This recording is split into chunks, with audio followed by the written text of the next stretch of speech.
record? One time. Oh, shoot. Okay, I think it is recording. Okay, so I was thinking that we could start with um okay, so I was thinking we could start like the four questions that we have at the top. I was thinking we could start with like why was 2023 the year of Taylor? Why did we make the right person famous? And then the other two questions like we work into like our top 10. Okay. And then I was thinking with the top 10 we can just alternate. Like you do your 10, I'll do or your first one, or I you'll like do your number 10, I'll do my number 10, like that. Okay. That works. I still have that weird bubble in my throat still. That's not great. Okay. And I figure we can just like start because I'll just edit it too. Okay. That Okay. works. All right. So let's talk about why 2023 was the year of Taylor. What is your opinion, Becca, as to why this year of all years has been all about Taylor Swift? I mean, she's just taken the whole year, right? I did look up, so I went to Forbes.com. Well, I went to Google, let's be honest. And I was like, what are all the records that Taylor Swift broke in 2023? And so Oh, it gave me a Forbes article, and it's insane. Now, like if I printed it, it was probably like 10 pages. oh, I'm sure. I'm Crazy. sure. Person of the Year, Apple Music Person of the Year, Spotify, I mean, it's Forbes. like all of her songs hitting all of the charts and taking over because of the re-records. Yeah. It's So why do I you think it happened this year for her? Do you think it was the Eras Tour? Well, I think the Eras Tour kind of brought her back to the forefront for everyone because, if you aren't a Taylor Swift fan now, but you were growing up, like she's covering those topics. If you didn't know her growing up because maybe you were too young, but you know her music now, like it brings that group. So you're bringing this huge group of people together, and it's not a tour for just the one album. It's her entire career, which for someone who's only in her early 30s to already be able to put out a tour that covers eras of your music and your career is wild to me. But such good songs in each one. There's a lot of artists that can put out a bunch of albums, but only maybe like two songs are a good hit off of it. To have somebody that has an album that has multiple hits that everyone can relate to in some aspect, I think is huge. So I think that her doing such a large tour obviously brings her to the forefront for the year. But then with the re-records and breaking records, then you're on the music charts. Then we're looking at award shows. So your name is coming up in literally every single conversation. But then you have like the people that are legit fans that watched her, you know, end one relationship, begin another relationship, and the new relationship is a whole different audience of people that might not have known her based on Mhm. her music. So you just have somebody that for this year is just kind of covering the gamut of the world, and doing it with Yeah. grace and humility as well, and not, yeah, everything's about her this year, but she's just going to ride the wave and enjoy it. Yeah. I mean, I do think as much as 2023 has been about her, not from her. Like, I mean, she just kind of just keeps doing her job, And I do agree. I think it's the Eras Tour probably prompted a lot of that. Because I mean, like you said, other people have multiple albums that they could do a show. The Jonas Brothers, their tour Yeah, right now is like 5 albums in a night. But this is like an insane amount of albums, which is why it's 3.5 hours. But I do think it's that. But I also think that it's, and obviously we're big on this show of not like speculating on people's lives, but I do think society is very consumed with like pop culture news. And right. I think because we see it as a bit of an outlet, like you kind of go into this world that like takes you away from your personal problems or what's happening in the world. And it's like you can hypothesize about what's going on or, read these rumors or sightings and things like that. And so it's a bit of an escape. Right. And so I think because I think the Eras Tour did like plaster her on the front page of everything again, maybe some of her dating relationships, especially now. I think a lot of that has been an escape for people. And so that just gives more traction to it. And then, like you said, the music, I mean, not to make a pun on the song that's from the vault on Speak Now, but it is timeless. Like even the songs, like in picking our top 10, like I even had one from the debut album that I don't even think about anymore. And I honestly don't listen to because it's a stolen one. So I try not to listen to those. But also, like, her voice is just so drastically different. But there's just such good songs on it too. Like every album is full of songs that like you want to hear. And so I think once people kind of get reintroduced or introduced for the first time to her music, then you're just like consumed. Yeah. Well, because I think because of this new audience that she's kind of gained this year. So for like me, I was never a Swiftie, but like if one of her new songs came on the radio, I would sing it. They're catchy, you enjoy it. But I never did like a deep dive into her life or into the lyrics and what the possibility of what it could mean, why she wrote it and that kind of thing. So I think when you have this new audience come in that's like, you know what, let me actually look at some of these songs and read through some of these lyrics, then you're like, wow, A, it's really good, but B, it Yeah. does kind of make you start to think about situations in your own life that it reminds you of, you can reminisce of, you can realize how far you've come from that moment or whatever the case may be. But it's just kind of a whole new world that you get to dive into. Yeah, and I think you and I talk about this all the time, and we say this to each other all the time, like we made the right person famous. And I think that's really true. And this year has highlighted a lot of that because obviously, in a year like this for her, she could be the most like proud, stuck up, like not humble snob on the planet, and it would be expected and probably excused because, like, seriously, you've done everything. But and we don't know her in real life yet. But I do think that like everything we read, and I especially have noticed people that work for her, all of her backup dancers, her backing vocalists. I mean, her backing vocalists have been with her for over a decade. So has her band. You Wow. don't stay with people that are not good people in that industry. You don't stay, and they have. And they spend time in their personal lives that we see in magazines and online. So it's like, she's a good person. And then you see articles of like what she's done for families. And like even this weekend, we saw pictures of her like handing out tips to food runners that were like, those Right. were some $100 bills, people. I mean, like that's not, but I just think that like everything you read about her, I mean, sure, there's people that don't like her and don't like her music, but Right. you never see when people are like, she's a bad person. She did Right. something And horrible to attack these her character. people. Yeah. Like even the whole drama from 2016 with Kanye and Kim wasn't really about Taylor's character. Mm-mm. And so, I mean, when we say we made the right person famous, like every week we get something else that validates that. Yeah.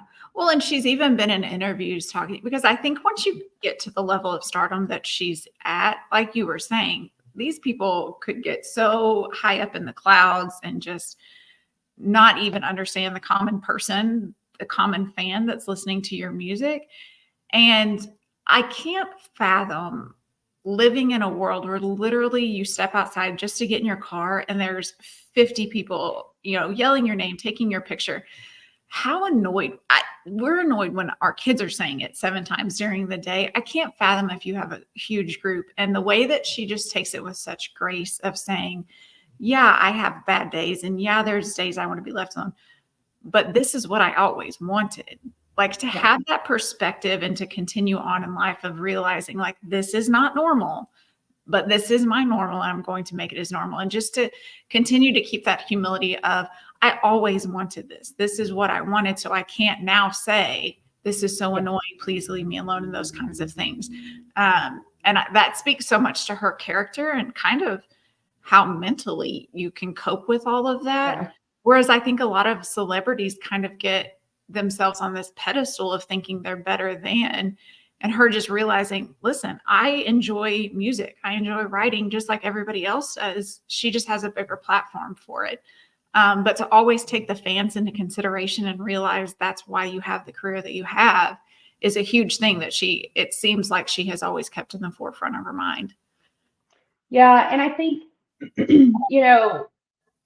again, we won't speculate on her life, even when we talk about the songs, we won't speculate about why she wrote them. But, she has said before, like, you're someone who is wiser because you have made mistakes and you're not damaged. Yeah. And I think that like that is one reason that though she is obviously probably the most well-known figure on the planet, Right. um, she's so relatable because like she owns that like she's as flawed as anyone. And so many times I think we put these people on a pedestal that we think like, oh, they're perfect, they look perfect, they're always this, they're always that. And she's like, no, like Yep. you're just wiser. And she relates to the commoner, I guess if you call it that, better that way. So I think that like when we talk about we made the right person famous, there's obviously a ton of famous people. Some of them suck, and Right. some of them are really great people. And I think as parents too, it does remind me that like a lot of that has to do with how she was raised Yes. and what her parents instilled in her, which is a good thing to remember as moms for sure. Yeah. Yeah. Maybe our kids will be famous one day for good reasons. We'll see. We will see. There's so good. Um, So we want to talk about why Taylor's music has impacted us. And to do that, we have come up with our top 10 list. And this was probably one of the harder things I've done this year. And And it, saying that I've had two surgeries this year, but still, it's been hard. Um, and I still am not 100% confident in my list, but we'll go yeah. ahead and go with it. So we'll start with our number 10 choice, and you can go first. Okay. So my thing going through her songs, a lot, yes, a lot of them have to do the lines. You could relate it more to a breakup, to a broken relationship in some form or fashion. And it's been a minute since I've had any of that. So there were some that I was like, it's one of my favorites, but it's like, something I related to back in high school or college or something like that. But still, they still hit so hard. So the first one that I had picked for my top 10 was Delicate from Reputation, which again, stolen. So we're sorry if Taylor Yeah, could release that we're soon. ready. We're Great. ready. I'm wearing my sweatshirt. Like, we're Taylor's ready. been on. For me, I think that just takes it back to my time in college, finding out after a breakup of rumors that were spread about me. And I went to a small private Christian college. So everybody knew everybody's business. So to have any kind of rumor spread about you, it puts you in that delicate state because you're like, you guys don't know me, but none of that was true. And so it kind of transported me a little bit back to that being the new person, not having your reputation built up yet and having someone else speak to it for you. And then moving into a new relationship and wondering like, what does that person think of me now? So that's kind of Mhm. where when I heard Delicate, immediately it took me back to that moment. I love that song. That's one of my favorites that she does on the Eras tour.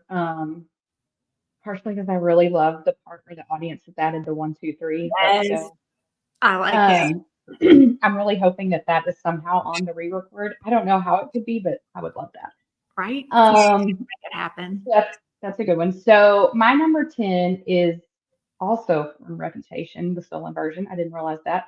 Um, and it actually, I went to the Eras tour twice. It was actually one of the surprise songs I got. Oh, nice. New Year's Day is my choice for number 10. And I honestly had forgotten that this is one of my favorite ones. And like you said, I mean, it's been a really long time since I've been through a breakup, thankfully. But for me, that this song is more about like all the memories you make in a relationship. Mhm. And so I was like even going to the Eras tour. I went twice this year with my husband. And so the parts about like hold on to the memories, they will hold on to you. I think that that's so true. Like especially when you've been with somebody for a long time, that those memories are kind of what sustains the relationship when it does get out of the lavender haze, if you will. Yeah. And it's like it's not new anymore, and the newness is worn off. But I also think the part about like um, reassuring your partner, like when she says, "I'll be there if you're the toast of the town," or if you strike out and you're crawling home. I think that I love that song because it's like New Year's Day. You're going to wake up the day after New Year's Eve and you'll still be there. Yeah. And no matter what happens, you'll still be there. So that's why it's one of my favorite ones. And I can't wait to hear the Taylor's version of it. Oh, Um, hopefully soon. anytime. Uh, yeah, we're ready. Okay, number 9. All right, my number 9 was Welcome to New York from 1989, Taylor's version. More because it's just a really fun song. Yep. It is one of Yep. my favorites to like play in the car and just blast and sing, or if I'm, doing things around the house and blast it. I absolutely love it. Kids sing along to it. It's just a fun one to have. But I think it also, just the thought of like a fresh start. Welcome to this new place. This is your fresh start. You kind of get to not be blind anymore. You get to figure out what your surroundings are. You get to decide what comes into your life and what you're going to keep out. And I think it's so good at that. There's a line in there. It says, when we first dropped our bags on apartment floors, took our broken hearts, put them in a drawer. Everybody here was someone else before. We all get to just kind of put away. This is what the crud we dealt with. This is our fresh start. And I just think that's so, you just need sometimes to just have a fresh start and realize the craziness that I'm going through, the stress that I'm going through. We can start over. This ends at some point. So just the way that she kind of puts that into a song for a fresh start and just makes it so fun and uplifting. It's one of my favorites. I love that one too. And every time we go to New York, which we're going in a few days, like it's like the first thing I put on my headphones and be like, I just have to. But I do love that one for all those reasons. And I like the part when I actually like the part when it says like boys and girls, because I think it is like, obviously New York is like a melting pot of everything in the world. But I think it's good to remind people that there are places where you can be whatever, you can be whatever you are. And I do love that one. Which actually ties to my number 9, which I know is on your list at some point. My number 9 is Me from Lover. And I think we were both surprised how many Lover songs that we had on our list. I was shocked. And I could have had more. I had to like stop myself. But I freaking love this song. It's so fun when she's performed it at places like the Video Music Awards. I wish it was on the Eras Tour. It would be such a good one, but Yeah. Lord, that show could go all day. But I love it because it does remind you like that all the things that are special about you or unique to you should be celebrated, no matter what those are. And I think that it's fun that it comes from someone like her because again, like what we were talking about, that she, doesn't come across like perfect and unattainable. I think it's always good to be reminded that though she's like at the highest peak, she still has all those stories of being like, bullied and not having friends and all of that. But I think too, the parts where it's like, baby, that's the fun of me. I think that that's the part that I love is that it's all those things about you that are unique should be celebrated and should be loved. And you have found the right person, and I know I have because like all the weird things about me, my husband still loves. And so I love this one. Yeah. No, that's good. That's in my top 10 as well, is on there. Let's see, what do we got? Oh, number 8. Number 8. So my number 8 is Call It What You Want, also off Reputation. So there's that. I think these were my only 2, which shocked me again because Reputation is one of my favorite albums to just blast and sing to. Then I was like, oh, only 2 of the songs made the cut. Yeah.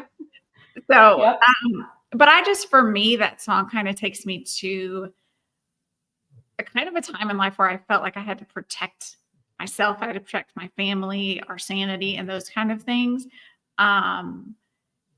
It's one of those that takes me to a hard place, but then also makes me realize how far I've come because of it. Just starting out on the song, my castle crumbled overnight. I brought a knife to a gunfight. To me, that was so like we had a moment moving from Tyler to San Antonio where it just things went to crap overnight, real fast, unexpected.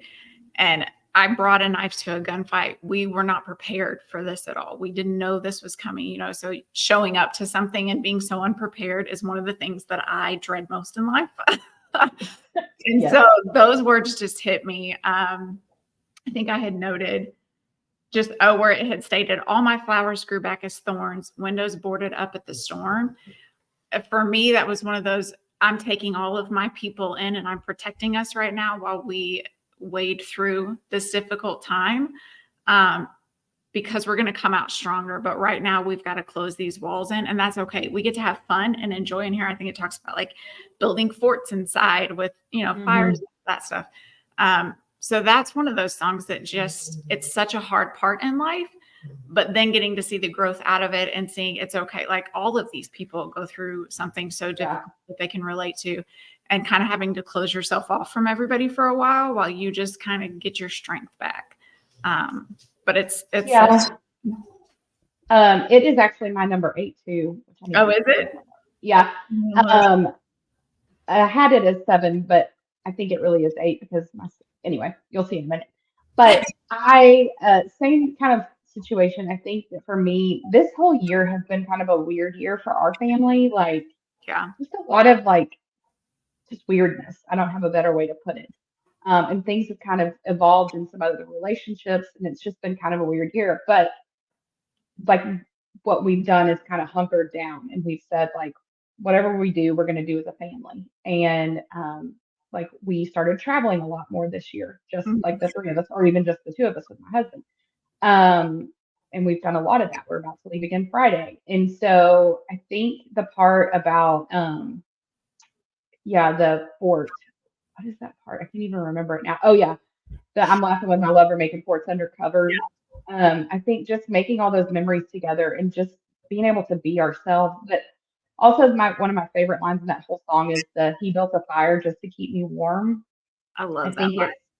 I think it's so like reassuring to hear that part of the song, because you do remember that it goes on to like all the drama queens taking swings, all the jokers dressed up as kings, and they fade to nothing when I look at him. I think that's so important to be reminded that even in like the mundane of our lives, that like they are the people that you have somebody in your corner. Yeah. And so I love that song. Not one that could be on the tour, but I think that for all of these. So you're number 7. Number 7. So I had Me for number 7, the one that you had earlier. Yep. And I also liked that one. It's just such a celebration of who you are, all of your quirks and the things that make you different. And I won't go into too much detail because I agreed with everything that you had put in there. But for me, it's like, even though you have your psychotic moments and you have your breakdowns, like the person that you're with, whether it's in, the spouse relationship, boyfriend, girlfriend, or just a friendship, like there's never going to be anybody else like me. And I'm still fun. All of this stuff still makes me fun and unique. And just to have a song that kind of celebrates that, especially in kind of the day and age where we live, where you kind of just, everybody expects you to be perfect and to look like an Instagram reel and all of those things. So to be able to celebrate people for their uniqueness and realizing like it takes all kinds. If we're all the same and we're boring, it's just not going to be as fun. So that's such a good song. And the way that she just words some of her verses in there, it's so good. Yeah. So my number 7 is the song Evermore, and from the album Evermore. But so I have a total random probably reason that I am really attached to this song. Again, not speculating what she wrote it about, but you could definitely see if it was about a relationship. That is actually not what it means to me. And she recorded this with Bon Iver, Justin Vernon. But I will say, if you have never seen the TikTok video or any video out there of when she performed this as a surprise song on the Eras tour, so she does both parts, like the Bon Iver part and her part. Holy mess! Really? It is absolutely incredible. I'll have to find it and send it to you today, and I'll link it in our show notes, because it is. I mean, Bon Iver is amazing for sure, but there's something about her doing their part that is. It literally is breathtaking. But so there is a part towards the end of the song that says, "And when I was shipwrecked," and then they echo, "Can't think of all the costs." Says, "I thought of you, all the things that will be lost now. In the cracks of light, can we just get a pause? I dreamed of you, to be certain we'll be tall again. If you think of all the costs, it was real enough, whether weather be the frost to get me through, or the violence of the dog days, out on waves being tossed. But I swear, is there a line that we could just go cross? You were there." This song actually makes me think of losing my dad. Mm. And like, gosh, I cannot wait for you to hear the version of when she does the echo part, because it is just I'm is sure. so mind blowing. But I do think of my dad every time I hear this song, because the whole part about like feeling shipwrecked, that's a lot of how I felt when he unexpectedly died, sort of shipwrecked. I would have never put those words together because Yeah. I'm not as brilliant as she is, obviously. Um, but in that moment, obviously, I thought of him, and then there were those little cracks of light that come through where like you get a pause from the grief or the loss or just like the heaviness of it. And then it says, I dreamed of you. And then it echoes, to be certain we'll be tall again. Because it was like in those moments, if I did dream and see my dad, I would have that reassurance that like all will be well again one day. Um, and then it's like it was real enough to get me through. And those moments are either the memories that I hold on to or the dreams I have or pictures I look at. Those are the things that have to get me through at this point, because it's not like he's coming back. Yes. Um, and the part about, is there a line that we could just go cross? I think that when I first lost my dad, and even over the years, I've thought that to myself, like, is there not just a point we could go back to right before this happened, you know? Um, and then the ending of that song, it talks about this pain wouldn't be evermore. Now, I would have never thought to use the word evermore again, because Yeah. I'm not We're just like not good. a lyricist like this, but just that phrase is so, I think, poignant. Like, this isn't going to be evermore. Like, this is not the end. This is not the end of the story. And we will stand tall again one day. And so for me, that's why I love this song. I can't wait to send you the video because you're going to freaking love I can't wait. it. Okay, number 6. So number 6 for me was All of the Girls You Loved Before off of her Lover album. I love it. It's so, for me, it kind of transports me to that feeling of like just love and happiness and the Hallmark, good feeling songs. But also just knowing how good I have it and being so grateful for the relationship that I have. Um, I think one of the lines that she put, when I think of all the makeup, fake love out on the town, crying in the bathroom for some dude whose name I cannot remember now.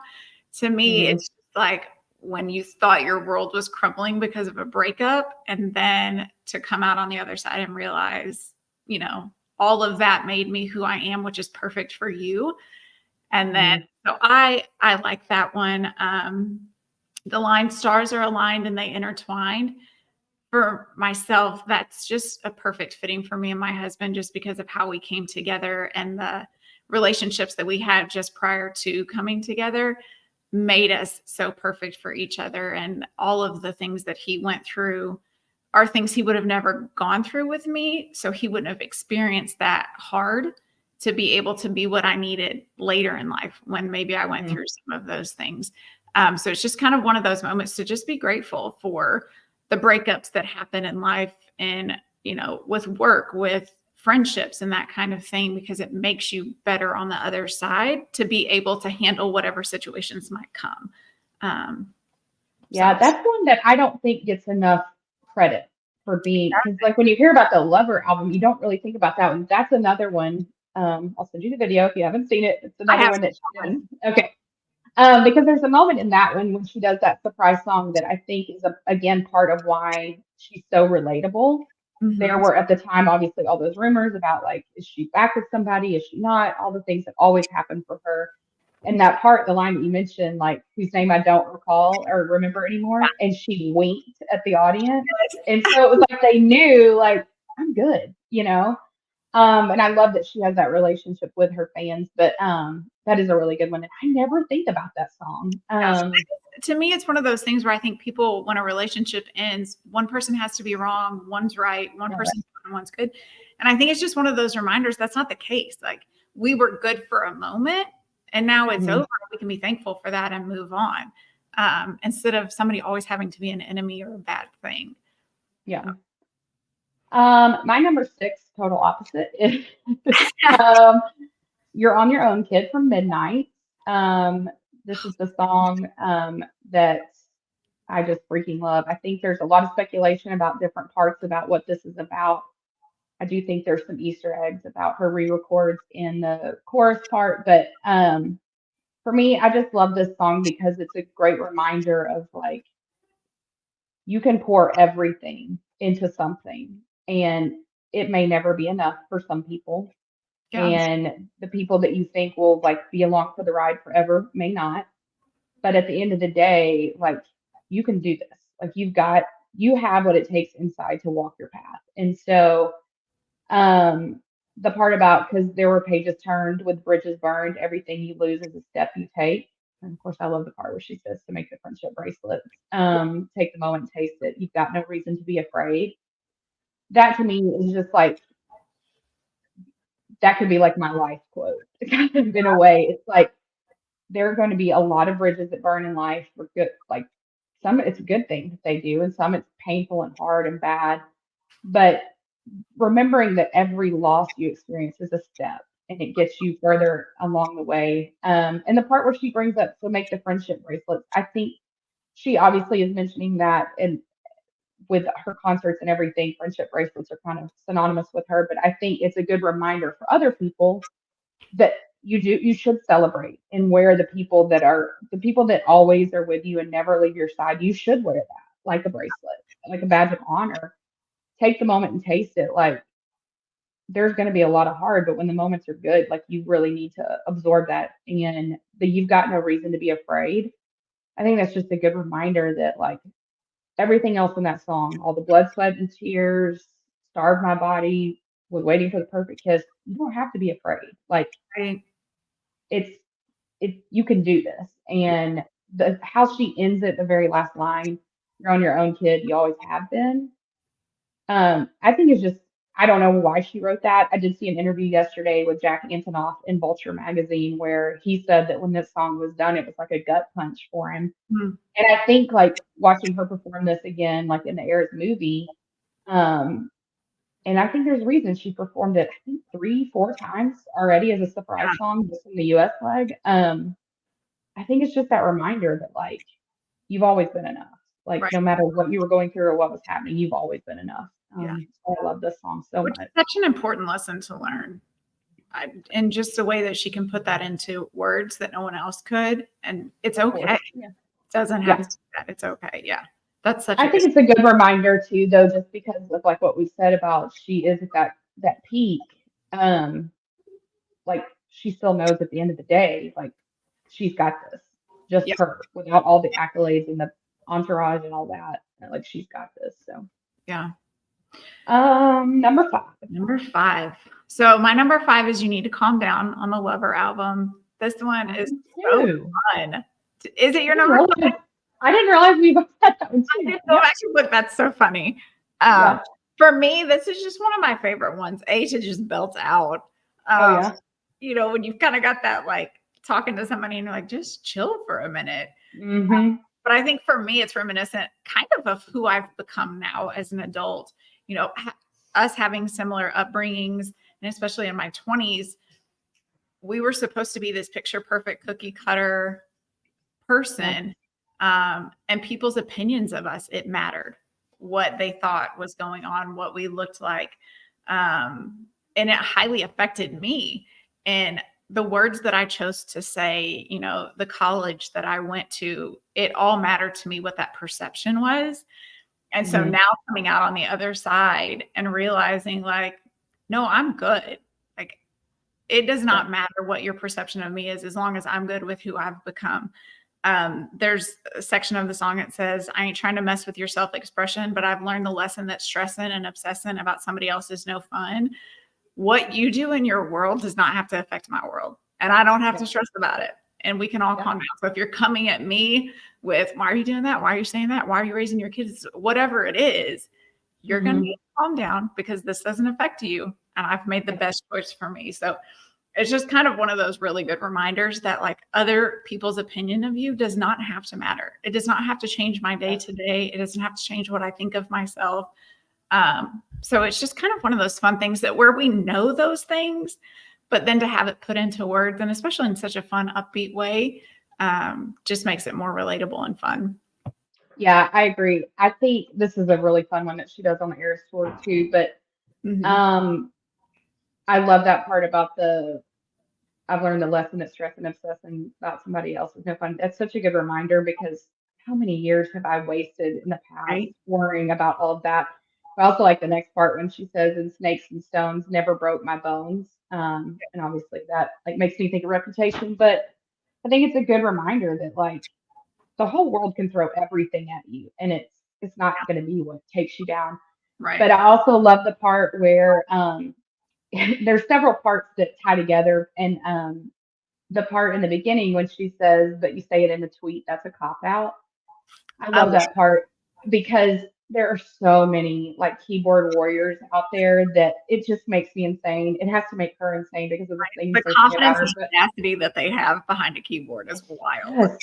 just so crazy to me. But I love that later on she says the part about you're somebody that we don't even know, Yeah.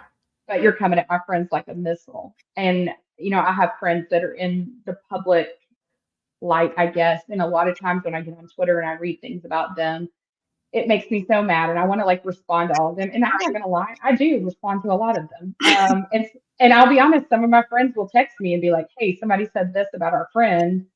They'll respond because they know I will. Yeah. Um, so I'm not above it, but I do love that part. And then the part about Shay never made anybody less gay. I love that part. Love it. Anybody less gay. Yeah.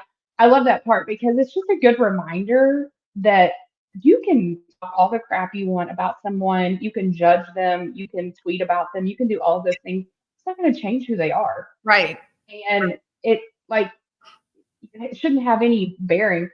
The part that I have to always, every time I sing this part, when she's singing the control your urges to scream about all the people you hate, that's so me because there are so many times I just want to unleash on people, and then I'm like, okay, you need to calm down. Yep.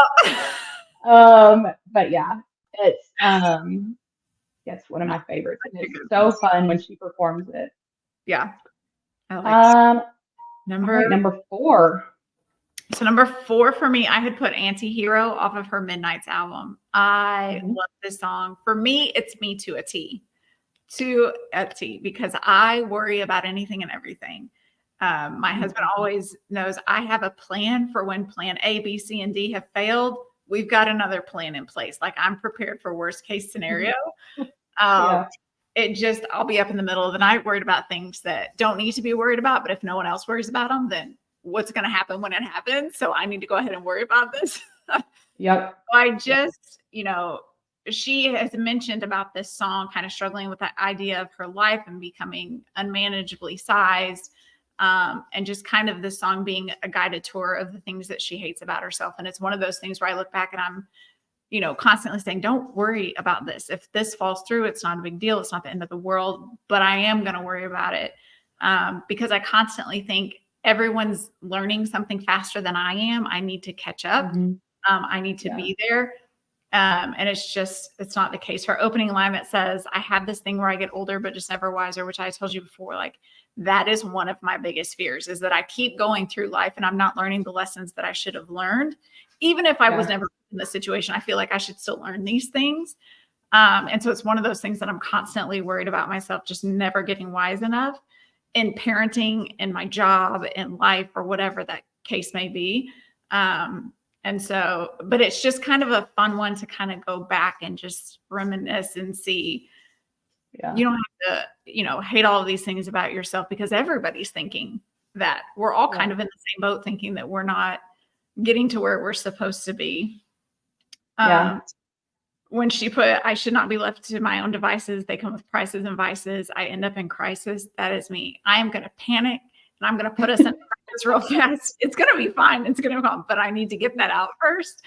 Um, yep, so that's what I always like. It's me. I'm the problem. So yeah. it's a fun I one. that I have mixed feelings about this song. Yes. And it's because of the video. The size differential stuff freaks me out. It But I do actually have on my laptop, I have a sticker that says it's me. Hi, I'm the problem. It's me.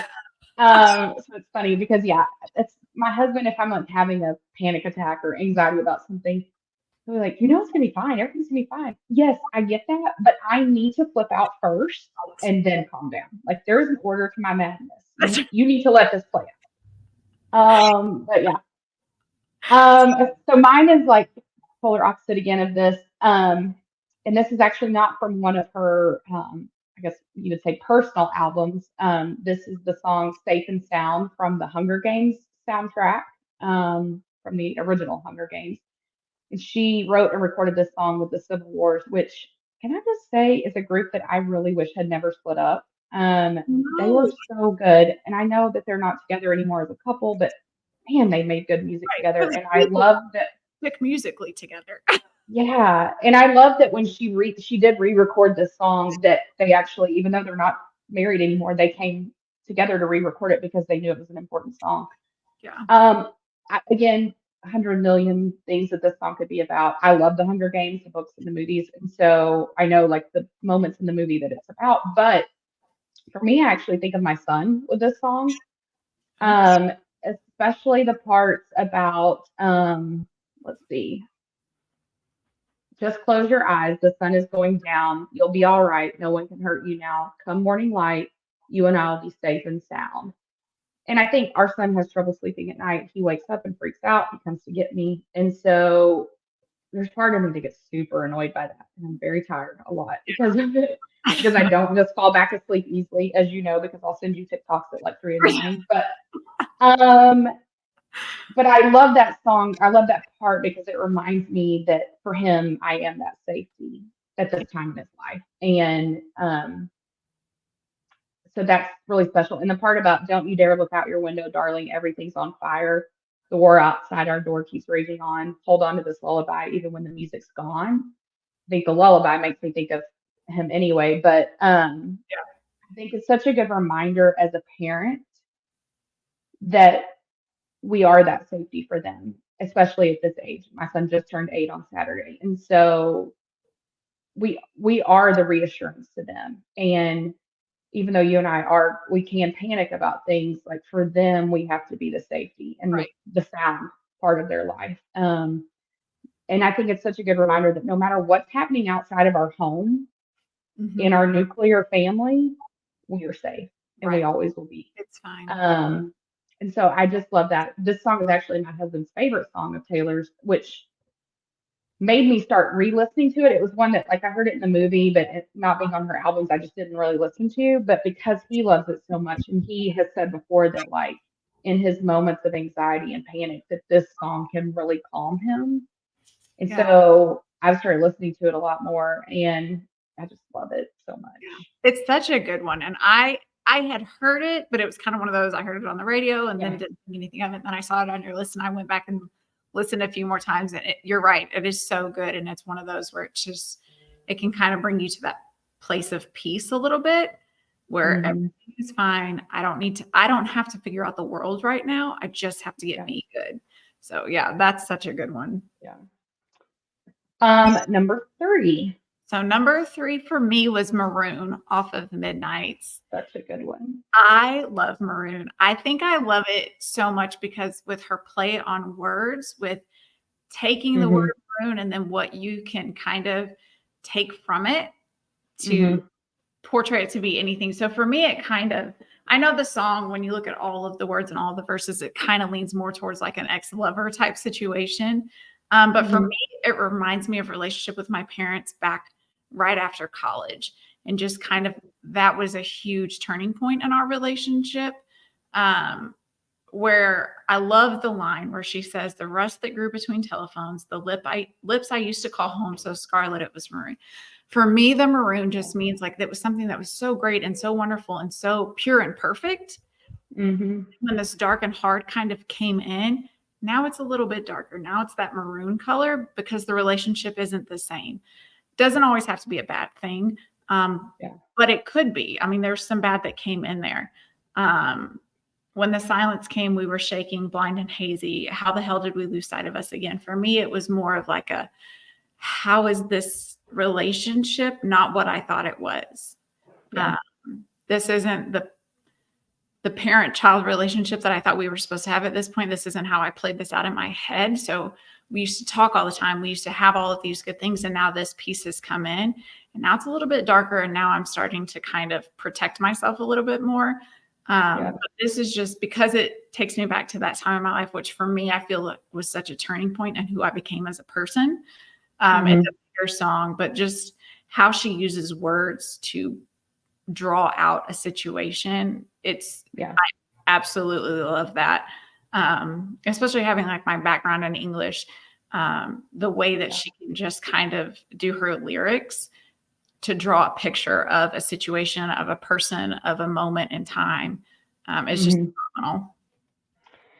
I love that song. It's not on my top 10 because we were forced to only have 10. But we've talked about it too. It's just in making the top 10. There's so many of her songs that like I would add to the list. Mhm. But because we do try to focus like on the why of things, it's one I have a harder time, I guess, pinpointing my why, but that's a really good one in a situation that I have been through even recently too. Um, but I think it's just one of those ones. There's so many of her songs that I just love to sing. Yes. Um, and There's so again, this is one that she did as a surprise song multiple times. And so I'm so excited to one day find out why that was. But it's also a weird thing about the song Maroon. Like it was on Midnight, which just came out last year, mhm. but it feels like it was a song that was on a different album. I don't know. I don't know if that even makes sense, but like, I don't know. I guess It there's something the about it. vibe of some of her other ones. Yeah, I Yeah. love that song though. My number three is Long Live, from Speak Now, Taylor's version. This was added to the Eras tour This song. actually after I saw it first in Minneapolis and it was not on the set list, because she had not re-released yet. Then she did. So then when we saw her in LA, it was. And oh my gosh, I think you and I've talked about this. I don't know that I have ever heard the song Long Live and not cried. I cry Um, every time. I don't know why in I person, my husband could tell you, like, I think he may even have a video. Like, it's an ugly cry. And I'm not a crier, but Yeah. obviously she has said before that this song is kind of like a love letter to her fans. And I Mhm. could totally see all that. But for me, like, this makes me think of like my core group of friends from college. Mm. I also went to a small private Christian college, and we just have a group of friends. There's nine of us that I think the depth of our relationships is so much more than a lot of people get from college friendships just because of probably like because it was a small school. I don't know, just a lot of things. But we have a relationship that many people have told us, like, I can't believe y'all are still this close. Like, we literally do everyday life together still, and we live kind of all over. But we have a text chain. Like we're constantly texting. There's like literally nothing going on in any one of those nine people's lives that the other eight don't already know about. And like that we walk through together. So I actually think of like our group of friends, the whole Long Live the Walls we crashed through. But I actually, the part I love the most is the part about fighting dragons with you. Like Mm. long live all the mountains we moved. I had the time of my life fighting dragons with you. Um, I think for me, that's just like we have literally been through everything together, like Yeah. losing parents, parents being sick, breakups, marriage issues, divorces, losing babies, like all kinds of things. But then the bridge, because of course you can't have Right. you can't have a Taylor song without a powerful bridge, but the hold on to spinning around, confetti falls to the ground, may these memories break our fall. Like promise me this, you'll stand by me forever. And then if you have children someday, when they point to the pictures, please tell them my name. That's always when I cry when she sings Yes. it. But I think like that's totally like my group of friends. All of our kids like call the other like aunt, whatever. Like one of them is the pediatrician to almost all the kids, and so Oh, like all of our kids, like with Judd just turning 8 on Saturday, I was looking through all these pictures to make my, of course, social media post. And like I have a picture of my best friend's little girl who's now 10, like holding baby Judd. And it's just, and they're like, they yes. just trick-or-treated together this year, and they're like big Yeah. and tall. And it's just, I just love it. I love that group of people. And I'm so thankful for what we have, and I do hold on to that because I know it's not the same experience for a lot of people. Right. And gosh, It's just the best when she Yeah. performs it That live. one It's will like, get holy me every single time. Every cow. time. And I think This is for Slaying Dragons, instant. If I've not already cried to that point, oh yeah. instant, that's gonna get I me. even like one of my friends knows one of the people in that group, so she bought me the Speak Now sweatshirt when that she re-released that has like a dragon scene on it, and it says the part because it's just it gets me every time. I Yep, cannot function. so good. Okay, number two. Hey, listen, my number two and my number one, I kept flip flopping them. I just Okay, didn't decide which those one. two were the only two I was solid on. So Mine, I was like, no, it was the hardest thing I did all week. yeah, But I yeah. did Eyes Open, Taylor's Okay. version off of the Hunger Games movie. I had not heard this until probably a week ago. Oh Um, yeah.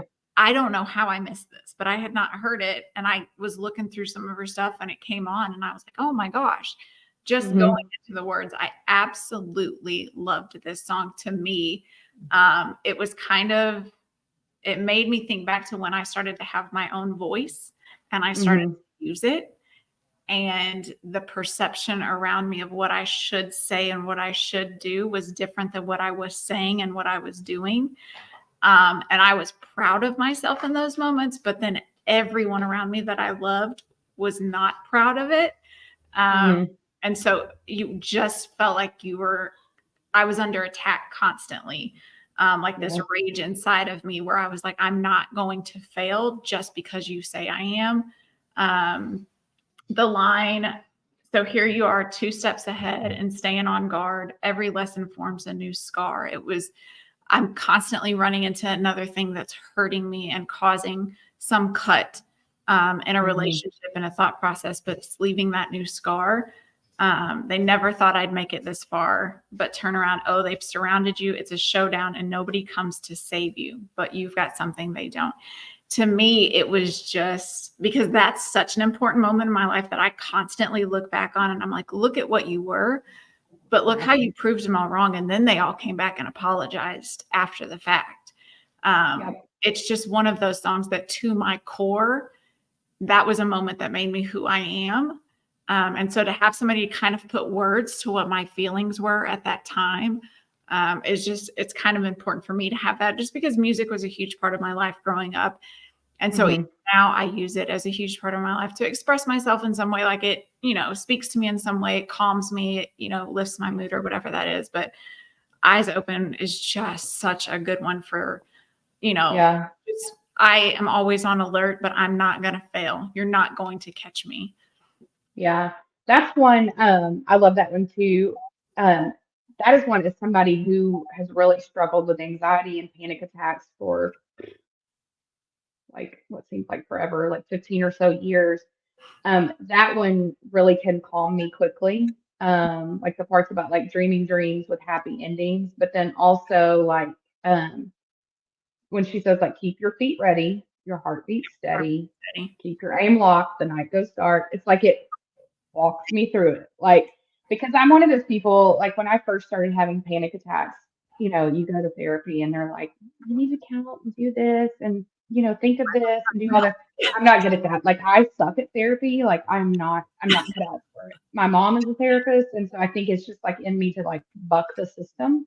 Right. But like meditating and all of that has never worked for me. Yep. But that song just like keep your eyes open, keep your Right. feet ready. Like just the bump, bump, bump of it, Right. I think like can really get me off a ledge. So I love that one. It's one of those things where the hits are going to come. You're going to be Oh yeah. thrown off at some point, but just stay ready. Just be who you Yeah. are at the core and be consistent with that. And you're going to get them every time. Yeah. My number two is also one of the surprise songs that I got in Minneapolis. I feel like both nights that I went to the Eras tour were kind of iconic. The Minneapolis night, I got my number two, which is Daylight. But we also got Dear John when she Oh, made the big speech about yes. what happened in her when she was 19 is not important now. Whatever she might be referencing there. Um, but so that was iconic. And then being at night six in LA when she announced 1989 was obviously like a mind blowing moment. But Yeah. number two for me was Daylight. And this is one that this is from Lover again. Who knew? But Um, this is one when like Lover came out and just like listening to the album, it wasn't a skip for me, but it wasn't like, ooh, I love that song. Yeah. But I think so when we went to Minneapolis to the Eras tour, it was the beginning of the summer, like into May, early June, and I had not been able to go to a concert in over a decade because of my anxiety, because of the noise and overstimulation. And so then there was just something in me that like I had to go to the Eras tour. And my husband spent an exorbitant amount of money on tickets for us that I still to this day cannot think about. But it was a gift to me because I had finished writing Neither my here book nor manuscript. there. Yeah, we'll just let that slide. Um, but we went to Minneapolis and I had these like I was kind of like, oh my gosh, I hope I can do this. But literally like the moment we walked in there, we had floor seats and there were thousands and thousands of people and I was totally at peace. That's just like a Taylor concert for you. But she played Daylight as a surprise song and we were right by where the piano was. And I think for me, it's like I started hearing it for the first time, really Mm. being there with my husband that had done this for me, taking me to this. I mean, if he didn't want to go to the Eras tour, now don't let him lie to you now, though. He is a Swiftie now. Okay.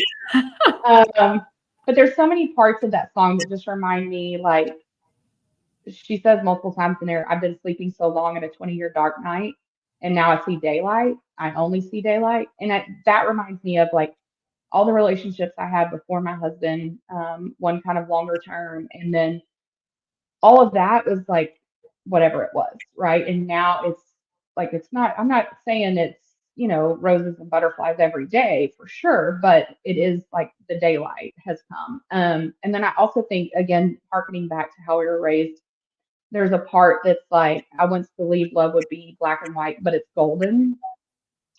And I think that for me, that is so poignant because of how we were raised. We thought that relationships and marriages and all this was supposed to look a certain way, and we married a certain type of person.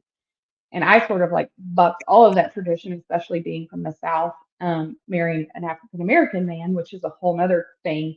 Yeah. But it wasn't so cut and dry that that was right or wrong or that, his past, my past, all these things. It's not black and white. It wasn't how we were raised to think, you know, but it's so much better. Like, I Yeah. think now if I had stuck to like the picture I had in my head of what it was supposed to be, but like because of just doing what I wanted to do, finding that daylight, it is golden. It's so much better.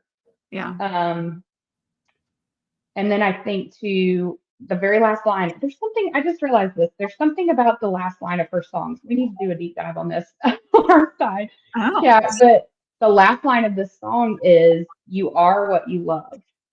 And if you listen to Daylight too, she has that voice memo where she talks about how she wants to be Yeah. remembered for the things that she loved and not whatever. Um, which almost seems like it would be different than the meaning of the song. Um, Yeah. But for me, because I really draw from my relationship with my husband and how it's so different than what I thought life would be or look like, but you are what you love. Like you can't help what you love or who you love, what color they are, what sex they are, like all of that, like you are that. And so it's just a part of who you are. And when she says, I want to be defined by the things that I love, not the things I hate, not the things that I'm afraid of, or the things that haunt me in the middle of the night. Again, it's not all these things that we thought it would be. It's Yeah. totally different. Yeah. And I just love it so much. That's a good one. That is a good one. All All right. right, number one. Number- This for me is, I bet yours was probably anxiety riddled. This for me has been number one for I knew this was going to be the number one that forever. you picked. It's just forever for me. I am surprised by your choice though, so let's go ahead Are and hear you? it. So mine Kind of, is yeah. Paper Rings from the Lover album. This to me is me and my husband to a T. Hmm. So we went to college together. I was dating somebody in his dorm. He was engaged to somebody in my education program. So we knew each other. We hung in the same friend circles. Again, it was a small college. There was nothing to do in town except Walmart and Taco Bell.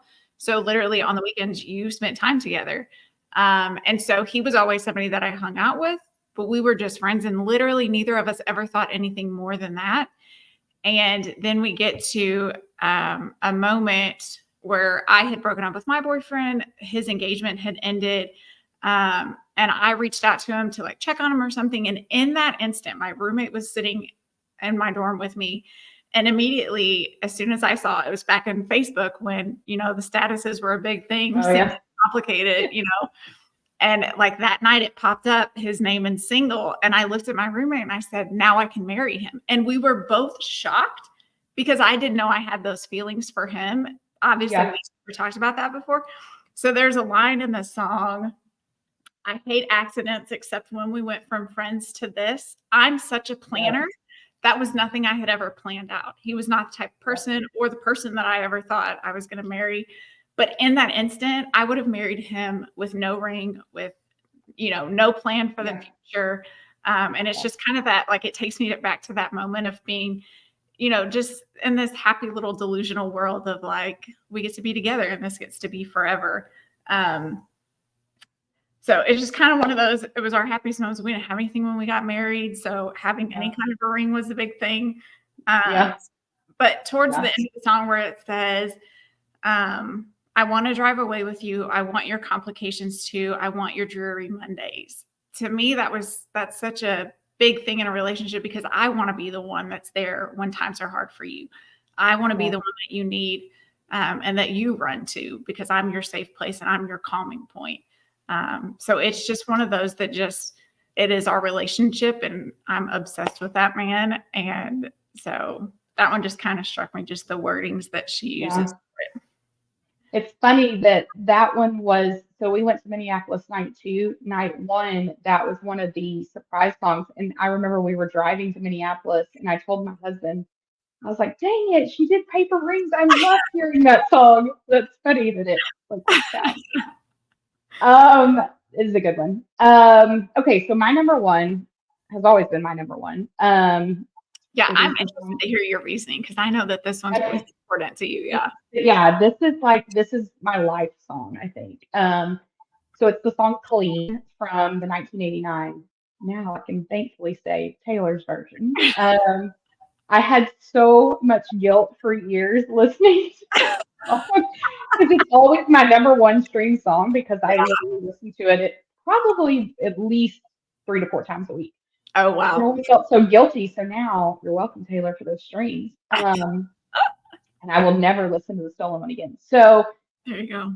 this was on the 1989 album that came out in 2014. And in 2014, I was not a Swiftie from the beginning. I was not a debut person.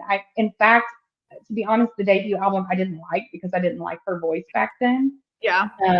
which is totally different than her voice now. But also, being, I guess, about 6 years older than her almost, I was sort of annoyed that at 16 she would have such like thoughtful lyrics about love. And I was like, what does she know about love?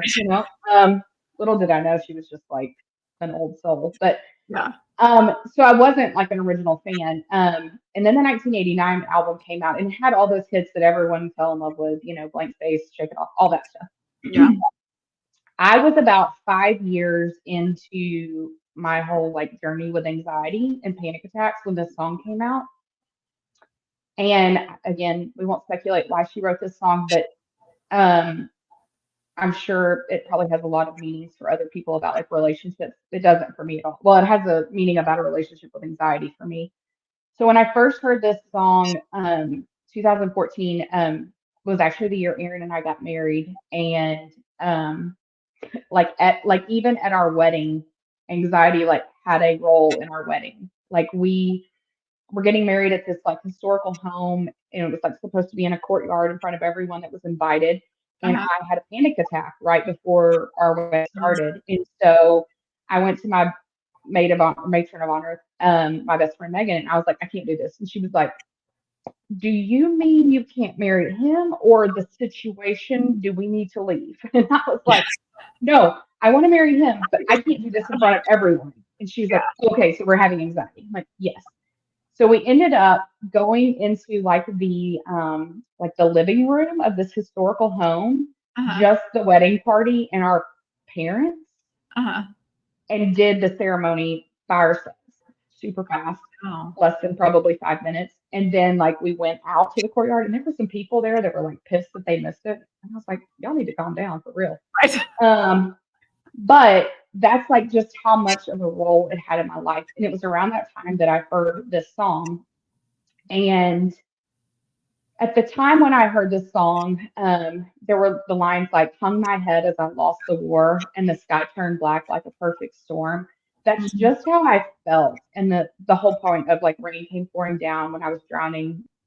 That's when I could finally breathe. The water filled my lungs. I screamed so loud, but no one heard a thing. Like it literally was just how I felt in those moments. And it was weird because the part about when I was drowning, that's when I could finally breathe.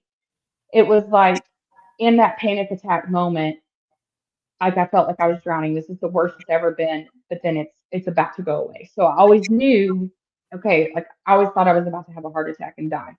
And Yeah. so I always knew if I was like, okay, it's about to happen, Yeah. that I was about to be able to breathe again. And Mhm. so back then, that's what this song meant to me. Um, Flash forward now to almost 10 years later. Um, as I mentioned about going to Minneapolis and being able to do that, um, I had the bariatric surgery last December, and something like I literally woke up and didn't need anxiety medicine again. Wow. And so it was like a really weird thing. Now, I will say, as the year has gone on, I do take something again, but it's like a very small amount compared to the fact that I used to take 4 pills a day and had like something I could take in the middle of a picnic. So Yeah. all of that has happened in the past year. And so this song comes out again with Taylor's version. And the parts now that stick out to me, 10 months sober, I must admit, just because you're clean, don't mean you don't miss it. 10 Mm, months older, I won't give in. Now that I'm clean, I'm never going to risk it. So I know that probably sounds like a weird one to say, like, don't mean you don't miss it. It's not that I miss it in the sense of like, oh, I wish I still had that. It's the thought that I can't miss it because I still like, it's still like, I know that that was my life and a yeah. possibility. But the parts now, rain came pouring down when I was drowning. That's when I could finally breathe. And by morning, gone was any trace of you. I think I'm finally clean. Hmm. That's what I kept saying to the people around me as the year started at the beginning of this year. And as this year has gone on, I started flying again, which was something I had stopped doing. And it's just like opened up this whole other part of our lives that was closed off because of my anxiety. And I kept saying to people, I'm finally better. Like I'm finally over it. I Right. think I'm finally clean. And not that anxiety makes you dirty or anything like that, but it feels so heavy. And so I Right. feel clean, like it's clean, it's cleansed off. And so for me, it was the song that made me fall in love with Taylor's music, but it's also the song that this year, because I wouldn't even say, even though I love the 1989 album and the ones since then, I wouldn't say I was like a Swiftie at all until this year.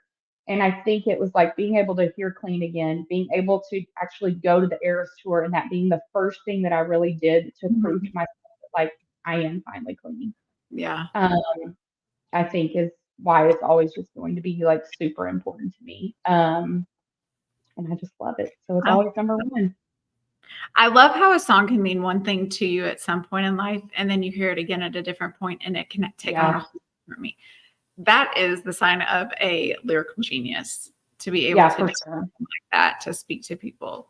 But Well, and I I love, think that's how you can have the Eras tour be so successful yes, because people are hearing those songs that they heard when they were younger in a relationship, a different one. Just it's a whole yeah, life together. yeah. You've lived a We both lot of have life some, for those. yeah, we both have some honorable mentions. Mine are Karma and Bejeweled from Midnights. Those are so fun when she performs them, but also love the meanings for me. Um, but then also have a debut one tied together with a smile, because that's True. how I felt for so long. Just like keep smiling, you know. But I love that one. And your Yeah. honorable mentions were? Mine were The Man, Karma, Long Live, and Vigilante Shit. Most of them just because they're a lot of fun to Yeah. sing. Vigilante Shit, just I will belt that one out every single time. It just kind of gives you that, like, let's go, let's take on the world right now. Um, Yep. I honestly, I could have listed so many songs in Oh there, my gosh. Yeah. but like you Yeah. were saying, I was not really ever a Swiftie, and this year was the Yeah. first year I kind of dove into that world. And there's just so many good songs that you're like, yeah, I heard it, but it didn't mean anything to me at the time. I didn't Yeah. really pay attention to it. But Yeah. it's just so good. I would love to sit down with her and just pick a handful of songs and be like, Yeah. you know, what, not necessarily just personal life, but kind of what was your process in that? What did you have to go through to bring to that? Yeah. Because a lot of the songs aren't written just about her own life. It's about characters that she's made up. It's about people in her life around her, lines Mhm. from TV shows. So it would just be interesting to know her why, other people's why that are on the albums with her, Mhm. that do some of that. Just to kind of, because even when you and I pick the same songs, our why behind it is different. Yeah, it's different. Yeah. That's so different.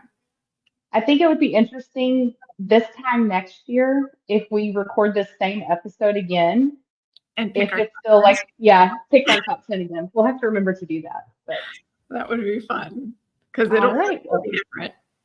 oh yeah. Well, and hopefully we'll have new music by then. I don't know if we'll have TS11, but hopefully we'll have vault tracks or something. So. Vault tracks. Gosh, surely Reputation will be out. Come on, Taylor. Yeah, for sure. All right. All right.